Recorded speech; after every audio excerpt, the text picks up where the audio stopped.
Hampton Court Palace is telling its visitors how to avoid that ULEZ charge in London. This is actually a fascinating story for all sorts of reasons. It's in all three of the papers this morning. You know, we had the ULEZ charge coming in this week.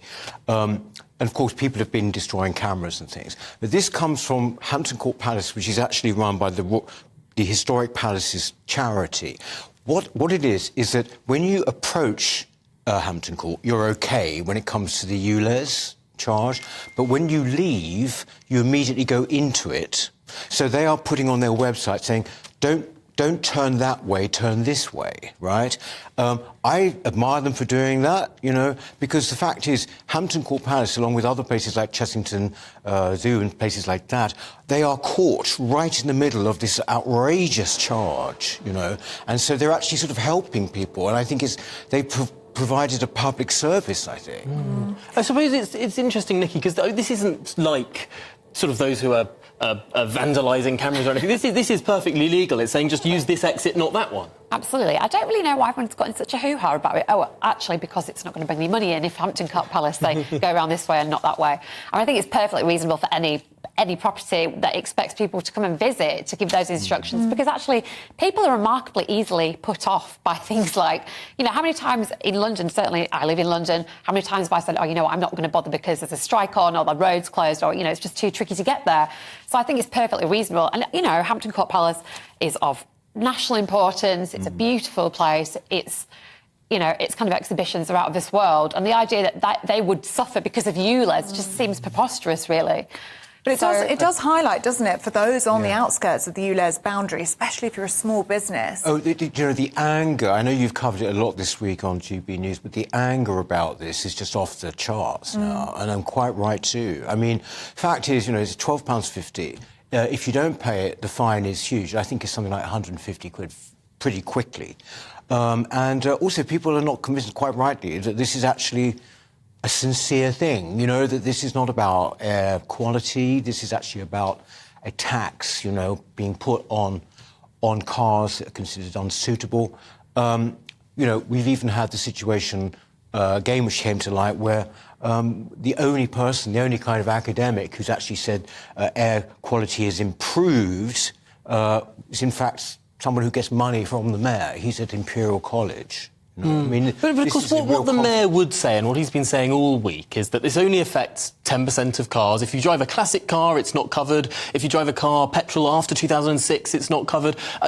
Most people will be not affected by the ULEZ expansion. Well, I think a lot of people, otherwise there wouldn't be such anger. I think businesses are going to be seriously affected. And also, it's just an ongoing war, Tom, really, on the idea of the car. I mean, you know, that's what this is all part of.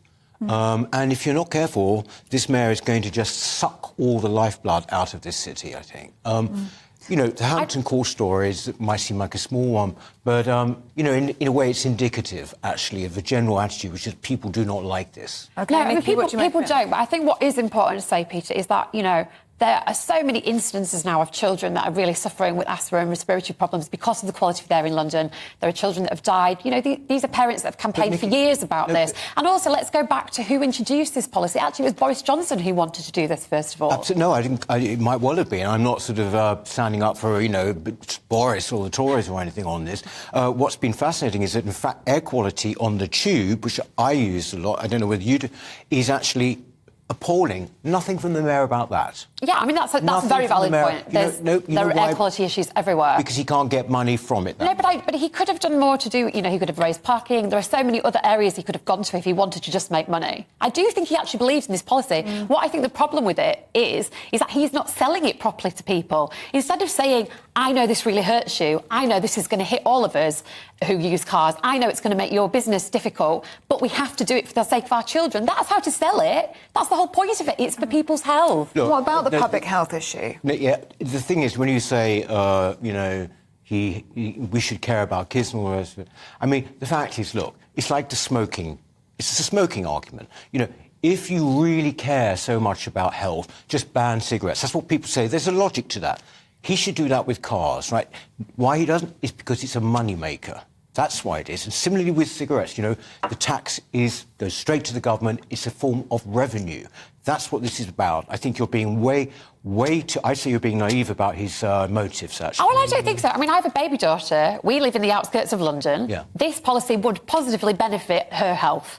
You know, she's 6 months old. I am already concerned about what air she's breathing in. And I'm not obsessive about it. I'm not like that about my health either.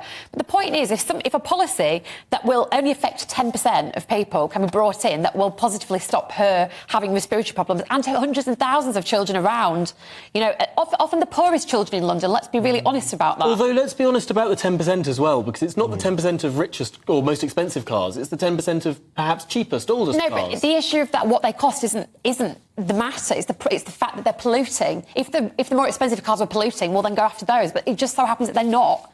So, you know, the really unfortunate thing about climate change and getting on top of the climate crisis is that all of us will have to make some sacrifices. Do you think what people don't like, and I that? absolutely agree with this, what I do not like is the fact that governments go after the smallest people. They go after, they make us take on the burden of sacrifices when, you know, businesses and factories and, you know, munitions... But Nikki, isn't it the case... Hang on, hold on, Peter and Nikki, because isn't it the case that if you go after factories... then they put their prices up. That affects little people as well. Is it not the case that when Rishi Sunak or Sir Keir Starmer stands up there and says, we're going to have a green industrial revolution and everyone's going to be better off for it, they're not telling the whole truth. Everyone's going to pay a price. The point is, we'll be dead if we don't do this. We'll be dead anyway. I mean, I'll be dead anyway sooner than this happens. But the point is, we will literally wipe out the human race if we do not get control of the climate crisis. This is catastrophe talking, which is just quite ridiculous, right? Well, it's not, Peter. No, it's it is so scientifically solid that we are hurtling towards. Nikki, look at the fires that we've just had in Europe and the livelihoods of people that are Let me finish. You basically said then, why do governments pick on the small people? That is exactly what Khan is doing. I mean, you're contradicting yourself. I'm not That's contradicting exactly myself. what I'm he's saying, doing. If you've got an older or cheaper car, understand. and that includes many, say, like older people, for example, who maybe have bought a car for retirement, things like that. But he's not picking on them. Peter and Nikki, we have run to the end of the segment. We will pick this up later in the show because, my goodness, it has got feisty. And thank you so much for being with us here on Britain's Newsroom.